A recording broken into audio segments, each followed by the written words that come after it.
Crimson River's conviction. I miss Fabian, James murmurs as he tugs on the collar of his suit, his shoulder brushing Dorcas's as she walks between him and Regulus, escorting them to Sirius and Pandora. Regulus is quiet and has been ever since he stepped out with Dorcas in the suit he chose for him. James had been left with two people to get him ready that didn't speak to him, very Hallow-esque in the worst way, in the way Fabian and Gideon never were, and Dorcas still isn't. I know, me too, Dorcas replies, and when he looks over at her, the gaze she pins on him is piercing. Get into the habit of keeping that to yourself, James. You know what happened, James says, and he flicks his gaze to Regulus, who is frowning.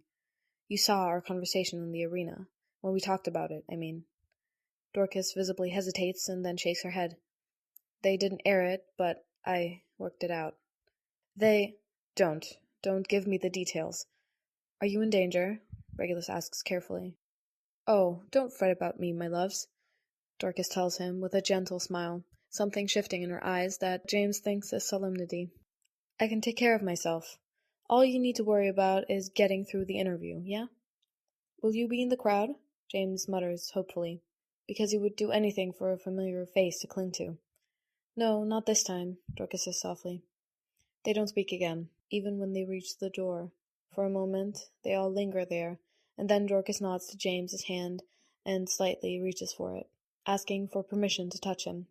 He meets her halfway, expecting her to squeeze his hand in a gesture of support, but she lifts it to her mouth and presses a kiss to the back of his fingers. Oh, James says. Ask Sirius what it means, Dorcas muses as she lowers his hand, lips curling up. She does squeeze his hand, and turns to Regulus, reaching out as well. May I?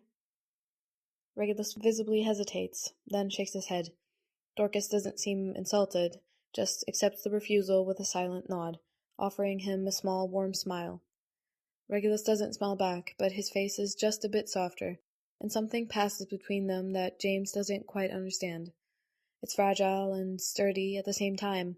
Somehow, something only they can figure out that seems to have existed between them ever since Dorcas helped him get ready. James is ridiculously jealous of it. He wants rather fiercely to sever whatever it is and steal it for himself. It's an ugly feeling, possessive and envious, so he shoves it down with some sort of internal disgust. This is becoming more frequent. These small changes that are so loud, the worst parts of himself rearing within him more blatantly since getting out of the arena. When Dorcas pulls away, she leans over and opens the door, letting them inside the room before shutting it behind them and presumably leaving. Pandora and Sirius are already in the room, and they both stop whispering the moment that James and Regulus walk inside. Lovely, Pandora says with a fixed smile. You both look marvelous. Come, James, sit. You have a bit more time. Feels better to stand, James mumbles, clicking his cane to the floor to explain. It's a strange pain to navigate, because sometimes his leg aches if he sits too long, and sometimes it aches if he stands too long. It's getting better, little by little, or maybe he's just getting better at handling it. All right? Sirius checks as he comes over, darting his gaze between Regulus and James with equal concern. Yeah, fine, James says, if only to reassure him, and Regulus doesn't respond at all. You have about 10 minutes, Pandora announces, taking a deep breath and slowly letting it out. Sirius and I wanted to ask, and the decision is yours, but we can go sit in the crowd during the interview if you— Yes, James and Regulus say in perfect unison, absolutely no hesitation in their tones at all. Regulus swallows and looks down when Pandora and Sirius's face soften at the same time, and James exhales shakily. Yes, please, thank you. Of course, Pandora murmurs. Sirius clears his throat, blinking hard. That means we have to go now. We'll see you out there, all right? Where will you be sitting? James croaks. Front row, Sirius assures him. We'll let you two get settled, Pandora says. A reminder for what they have to do and how to act, what roles they have to play. She looks so fucking sorry about it, even as she nods at them and threads her arm through Sirius's, the both of them whispering goodbyes and well wishes before they go. It's silent when it's just them. Just James and Regulus, noise so absent that it's somehow loud and echoing. It takes James a second to realize neither of them are breathing. How are they going to do this? James doesn't want to do this. Everything in him hates it, because he never wanted to be here again, just pretending, forced to put on a performance, faking it. He's overly aware that everything they're about to do won't be real, and it's not fair. They could have had something real, once upon a time. The window of opportunity for that seems to be closing more and more with each passing demand they have to fulfill. The worst part is, James is riddled with guilt for telling Regulus that he was going to do it, regardless of what he wants or doesn't want. It sickens James a bit, but for his parents, he'll demand it. He'll do it. He'll do anything to keep them safe. To keep all of them safe, no matter how much it hurts. If nothing else, Regulus seems to understand that. James exhales and apologizes anyway. I'm sorry. Not your fault, Regulus mumbles. No, but James swallows and squeezes his eyes shut, then leans hard on his cane as he turns to face him. I shouldn't have spoken to you like you had no choice in this. I don't, Regulus says simply. Neither do you. I know, but Stop it, James. Well, you were right. I was being a brat about it, just because it's upsetting, but I would have still ended up right here doing it anyway. You just got me to the conclusion quicker, that's all. And don't act like you're not going through the same thing. I just hate it, James confesses. Regulus nods slowly. I know. Believe it or not, that actually makes all of this more bearable. If it's worth anything to you, there's no one I'd rather be in this predicament with. That's worth so much, James whispers. And it is. And he doesn't even know what to do with that. He doesn't know how to handle it. He isn't used to Regulus being sweet. No, that's not the right word. More like he's not used to Regulus being even slightly open to the concept of them, that he doesn't scoff and respond with derision at the mere hint. I'm scared, Regulus whispers back, looking at him with wide eyes, and despite the fact that James has seen him covered in blood, he still looks so innocent. I don't know how to do this. I'm not good at this. We broke up last night, partially because I can't do this. Well, that's a lot to unpack, frankly. James isn't even sure where to start with that. His mind is in an uproar. We broke up? This is news to me. I wasn't aware we were together. We weren't, Regulus says, heaving a weary sigh. Right, James says, frowning. He tries to make sense of that, then just gives up. Right, yeah. I suppose that's on brand for us, managing to break up when we weren't even together. So much for not being a great big tragedy. Regulus's lips curl up sadly. Always so close, but never close enough. At least we're consistent. I'd prefer to shake things up a bit, if I'm honest, James admits sheepishly, and Regulus snorts. Listen, about this. I think it'll help to remember we're in it together. Yes, but you know how to be... Regulus bites his lip, his eyebrows tugging together. I mean, you're so good at loving people. You do it better than anyone I've ever known. James feels warmth flood his chest when he realizes that Regulus sounds like he admires him for that. But me? I'm fucking awful at it. I never get it right. I beg to differ, James protests, and Regulus looks at him incredulously. James frowns. Regulus, love isn't... When I talk about love, I don't mean romantic love exclusively. You know that, don't you? Love is... It's not just romance. It's in everything. Life. The breeze, sunshine, and snow. It's everywhere, in us and around us, even just blood. Love can be blood, too. Blood spilled, blood in our veins, blood flowing in the people around us. Regulus stares at him, his eyes a little wide, lips parted a bit. Honestly, it makes James feel ridiculously flustered. Regulus looks... Well, there he is, a star, and he's starstruck. James feels his stomach go all topsy-turvy from a sudden migration of butterflies, and he has to violently clear his throat before continuing. What I mean to say is, no matter what the Hallow thinks, romantic love isn't some goal everyone should feel the need to meet. Some people don't feel that way, and that doesn't mean there's no love in their life. No one needs romantic love to be fulfilled as a person. Not everyone wants it, and then there are those people that aren't ready, and all of it is okay. That doesn't mean there's an absence of love, or that you're getting it wrong. You're not, Regulus, I promise. I know some people don't want it, romantic love, that is, and you're right to say that's okay, and that it's not required, but I do want. Regulus halts, swallowing harshly, and James feels like his heart splinters a little bit. Regulus shakes his head abruptly, coughing. Anyway, I'm not even getting the whole love thing right from any angle, James. I'm genuinely shit at it. Regulus, James says softly.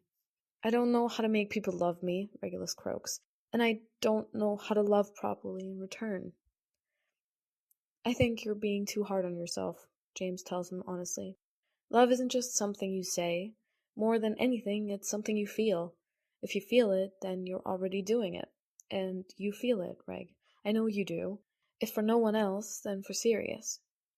I wish I could say it, Regulus rasps. He should hear it. He knows, James murmurs gently. I promise. 5 minutes is the warning they get. Very abruptly, the door opening as someone steps out, then leaves again right after. In the distance, they can hear the crowd cheering as Rita's voice drifts out to them, invigorating everyone. All the color drains from Regulus's face immediately, and he looks frightened in less than a second, utterly terrified, which wakes something up in James, a ruthless, protective instinct that stretches out in his chest, somehow making it easier for him to breathe, to be calm. James can do this. He can help Regulus with this, and take care of him. Just this once, he wants to take care of Regulus and get it right. James turns his back to the door, stepping closer to Regulus, so he's all that Regulus can see. That, at least, seems to help. Quietly, James says, Can I touch you? You have to, Regulus whispers. Not yet, so I'm asking. Can I touch you now? When it's just us? When it's not because we have no choice? James insists, keeping his voice low. Regulus stares at him, then swallows. No. James doesn't know if he's saying it just to be able to say it while he still can, or if he genuinely doesn't want to be touched, but either way, James is going to respect it. He'll wait right here until Regulus is ready, until he's okay with it. The hell will be damned. All right, James says simply. He holds out his hand, not on his cane. Whenever you're ready, Regulus, and not a moment before. And that's all we'll do. Just hold hands. That will just have to be enough. It won't be, Regulus whispers. James holds his gaze. Sucks for them then, doesn't it? Kiss me, Regulus blurts out, and James jolts, his hand twitching in the air. Regulus's face promptly turns red all at once. I mean out there. I can do one kiss, a small one, short, preferably. At least once, James, if you're okay with that. Are you okay with that? James asks quietly. I think you're the only thing I'm going to be okay with out there, Regulus tells him softly. But are you okay with it? James asks again. Yes, Regulus murmurs, and James searches his eyes, finding that he's telling the truth. Time to go, is the announcement they get when the person comes back. Regulus swallows and closes his eyes. James doesn't budge an inch. Not a moment before you're ready, James reminds Regulus, lifting his hand a bit from where it fell in his surprise about the kiss request. Regulus opens his eyes and looks at him, and looks, again, starstruck. Odd, adoring. It makes James's heart melt. It takes a beat, then another, and then one more before Regulus exhales all at once and steps forward, reaching out to grab James's hand. Regulus is probably strangling James's hand as they make their way onto the stage, the room practically trembling with the ear-splitting cheers and shrieks of people that are making their admiration and approval very clear. Regulus remains at James's pace, staying by his side all the way to their seats. Rita is beaming at them.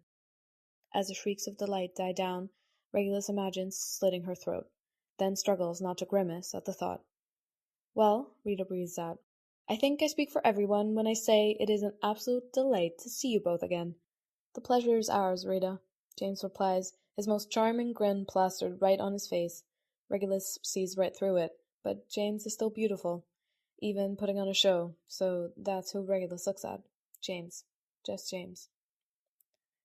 Regulus forces himself to stop thinking about how fucked up this is, because he can feel his unease and his anger start to rise in him.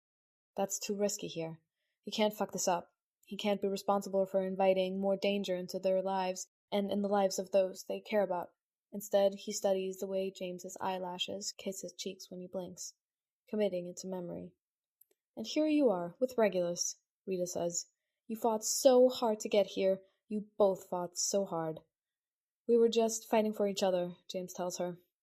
Is that so? Rita asks. And then there's a long beat of silence. Someone in the crowd coughs, and then Rita chuckles, which makes more laughter ring out. Regulus? Blinking, Regulus rips his gaze away to see that Rita is looking right at him with her eyebrows raised. Sorry, what? You seem a bit distracted by James, dear, Rita teases. Oh, well, yes, Regulus glances at James again, then just keeps looking at him, because he prefers that over looking at anyone else. It's the only source of comfort Regulus has right now, just the sight of James, but he has a role to play, so he thinks about the most sickening response he could give at this moment, and goes with that. You'll have to forgive me, Rita. I find it difficult to look anywhere else when he's around. Well, isn't that sweet? Rita coos, and the crowd makes it clear that they agree. I can understand that. Young love, especially in the aftermath of the battle, you both fought for it. Of course you're enjoying your spoils. You in particular, Regulus, fought very hard. I have to admit, it surprised me how determined you were to keep James safe. It felt like the only thing that mattered, Regulus murmurs. And maybe that's a lie, but maybe it's a little bit true, too. He doesn't know, not really, but he is sure that it's something they're all going to like to hear, and they do. You know, usually we would talk about your time in the arena, but I'd like to spend more time talking about the two of you.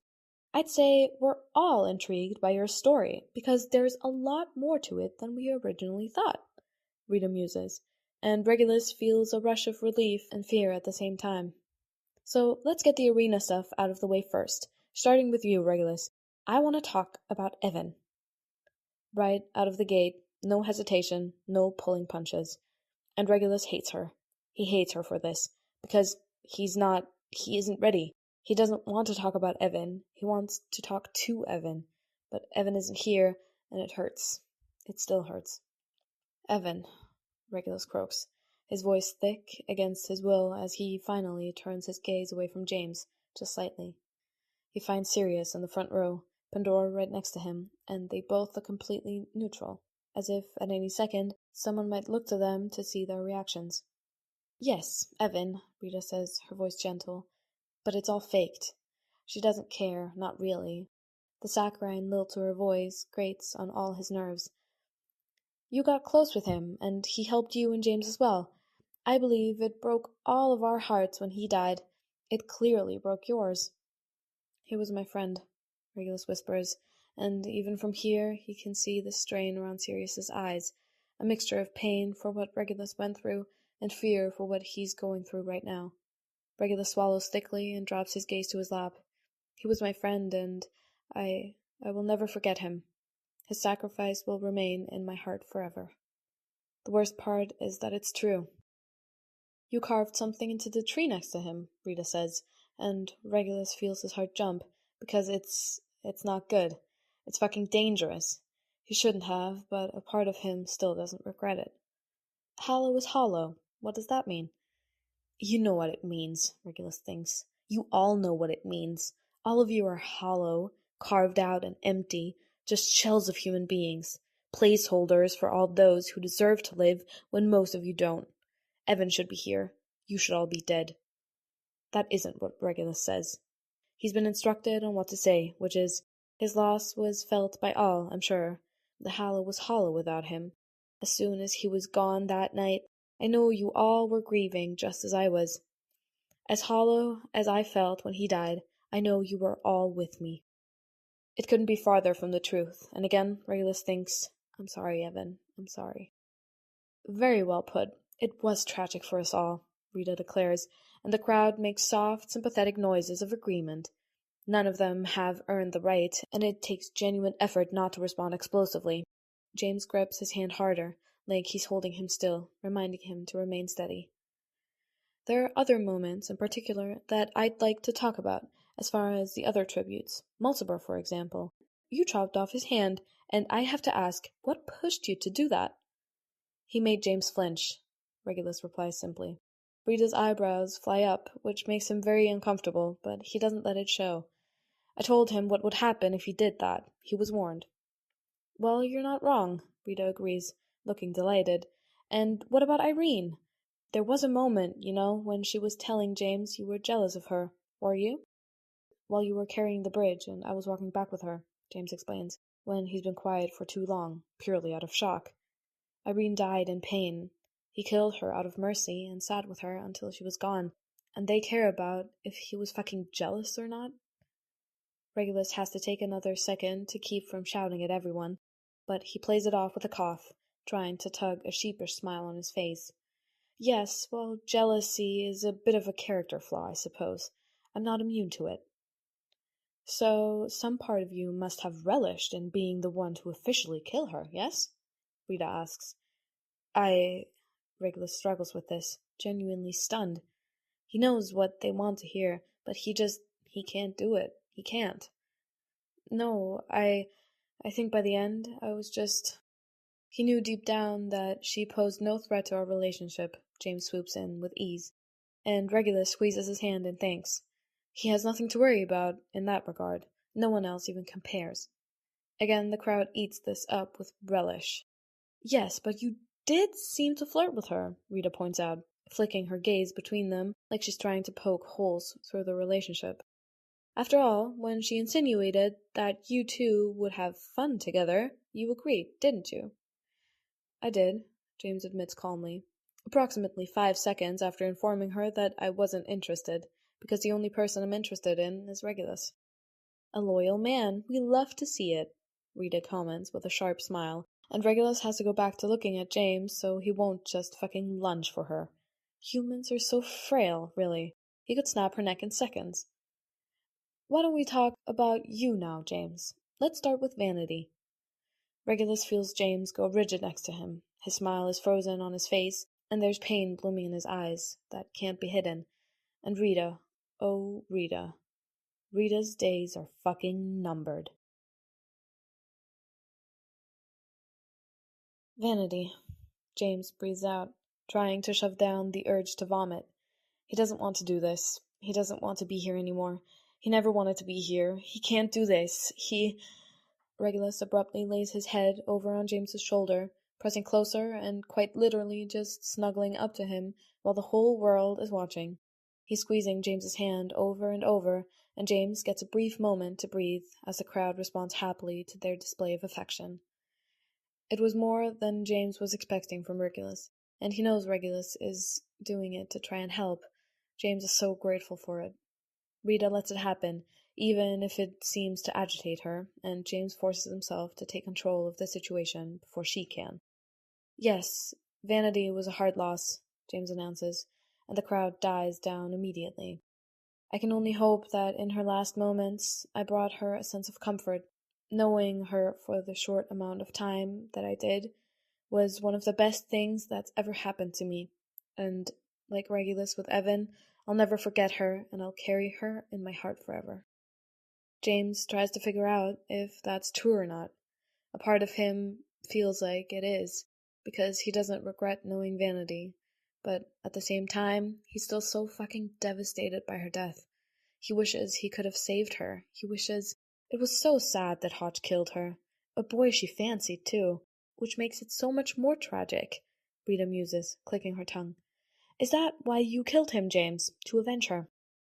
James has had a gut wound that hurt less than hearing those words. Is that why you killed him? James killed him. A 14-year-old boy, a day before his birthday, and James killed him. I didn't mean to, James thinks desperately, his eyes stinging as he feels the tears start to gather in his eyes. I never wanted to. I never wanted to kill him, or kill anyone, and it wasn't my fault, but it was, and I'm sorry. I'm so sorry. Hodge was just in the wrong place at the wrong time, Regulus says softly, stroking James's hand with his thumb. He lifts his head and heaves a sigh. Just a boy running with the wrong crowd.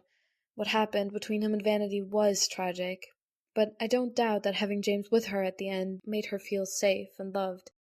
He's good at making people feel that way, no matter what's going on. I would know.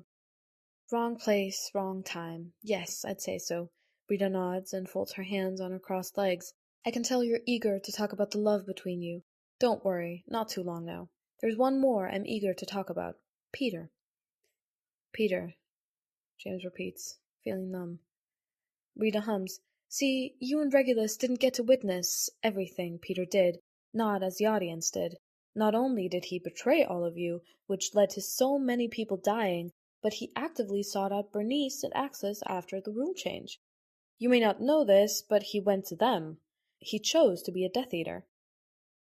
He just wanted to go home. He was just trying to survive, James thinks, a lump in his throat. He wants to say it. Even now, he wants to believe the best in people. Maybe Peter wasn't a person who did the right thing under circumstances that put strain on him, that led him to a brutal desperation for survival. Maybe he was a traitor, to James, to Bernice, even to himself at the end. But if he wasn't there, if it wasn't about survival, would he have done anything wrong? He never liked violence, he was afraid. He just wanted to go home, and he never thought he would. And then he didn't. James has horrible, messy, mixed feelings about Peter, because as much as he wants to believe in him, he's also so fucking angry at him.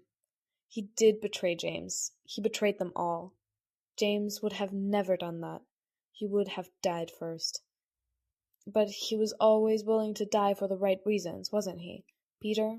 Well, James thinks he never was. James hates him. James misses him. He couldn't kill me, James says finally. His voice is hard, unforgiving, like steel. This is all he can say. When it came down to it, he didn't have it in him to be the one to kill me. Do you think if Bernice had killed you, he would have been able to live with it? Rita asks. Yes, James croaks, because he does. He thinks that if it hadn't fallen on Peter to give the killing blow, if it was him and Bernice sitting up there now, he would have carried on. Would he have mourned James? James still doesn't know. What do you think, Regulus? Rita turns to him, curious. I think, Regulus squeezes James's hand again, and James doesn't know how he knows, but he can tell it's a warning this time, telling him to brace himself, telling him he's not going to like this response. James holds his breath. I don't care. All that matters to me is that James is here, and I am here with him. Everything else, it doesn't matter. I don't care. It's such a horrible, cruel thing to say, and James doesn't believe it for a second. There's no way Regulus doesn't care. You don't get to go through all that they have and be blessed with indifference when you come out on the other side. Not caring would be easier. It would hurt less. But, well, there's something important about the fact that they do care. Even after everything, they still have it within them to care, and that means something. All this anger, this pain, this trauma, they have to feel it, because people matter, and those that are gone deserve to be cared about. All of them. Every single one. 22 people who would still be here if the world wasn't what it was. If the world was what it should be. Ah, well, love does have that effect, Rita agrees, chuckling along with the crowd. All right, we'll get to the good parts then. As if those that have died are just a checklist that she rushed through. Because no one cares, not really. It makes James feel sick. I want to talk about your history. You two were holding out on me. Imagine my surprise when learning that James was your first love, Regulus. My only love, Regulus is too quick to correct, his voice soft and sweet, and the crowd goes ballistic immediately. Rita grins. Your only love, then. Very sweet. You two are just adorable, truly. Go on, give us a scoop. Tell us more. Well, Regulus says slowly, it's like I said in the arena. I used to have a very embarrassing crush on James, for about 5 years. I took one look at him, and honestly, I never stood a chance. James could tell. You were very obvious, love, James teases. Regulus flashes him a quick smile, but his gaze is sharp, which makes it clear that this is still a sore subject for him. James doesn't think Regulus has any reason to be embarrassed, but of course Regulus doesn't see it that way. I know. Looking back, it was really mortifying, actually. I was besotted. Did Sirius know? Rita asks, always the one with the hard questions. Oh, she's evil. James does not like her. About my crush? I don't know. Sirius, did you know? Regulus calls, leaning forward to look out at Sirius, who slaps on a grin as soon as all eyes turn to him. Well, that's one way to handle that question. Let Sirius handle it, sure. James didn't even consider that, but Regulus has the mindset of a little brother, so James figures that makes sense. Sirius chuckles and gives a lazy shrug. I suppose I knew, at least in the beginning. I just sort of assumed you'd grow out of it. I didn't know it was as deep as it was. It was cute, though. You blushed a lot when he was around. All right, thank you. No more input from you, Regulus says, making a show of rolling his eyes, and laughter spills out over the room. James helplessly chuckles along with everyone else. But from what I understand, you did grow out of it, Rita continues, arching an eyebrow. In fact, you made it quite clear that you spent the next 10 years hating him. Just in time for me to fall head over heels for him, too, James says with a put-upon sigh, trying to give Regulus more time to find a response to that. I suppose that's fair. I wasn't exactly the nicest about him having a crush before that, you see. I sort of teased him about it, actually. Not maliciously. I was just so young and couldn't even see what I had right in front of me. Well, it all worked out in the end, Regulus murmurs. James's heart clenches, because no, it did not. The truth is that sometimes feelings persist, and sometimes you don't even realize it. I really did think that I had grown out of it, had grown to hate him even, but when it came down to it, that wasn't the case. It was always love between us. It's always going to be love. We have 15 years of proof of that. Your love is so special, Rita says softly, and James can hear people in the crowd weeping. It's so strong that neither of you seemed willing to live without each other. She leans forward and gazes at them, faux sympathy in her eyes. I know this will be hard for both of you, but let's revisit that moment when the rule changed for the second time. Regulus, you walked right into a river for the man you love. James, you were planning to die if he did. Tell us about that. I didn't want to be without him. All I could think about was getting him back, James whispers, and a few people gasp softly. Nothing else mattered but him. Having him again. The thought of losing him. His voice helpfully cracks in his throat, and he lets it. It gives into the fear, the desperation, letting everyone see it. I couldn't bear it. All I wanted was to be with him, for us to be together. Of course, James, of course, Rita agrees gently, her gaze turning to Regulus. And you? I felt the same way, Regulus says, and it comes out so earnest that it almost circles right around into performative. James presses his leg into Regulus's a little more firmly. More. There needs to be more. Regulus doesn't bother to disguise the way his breath shakes on his exhale, and then he gives them more.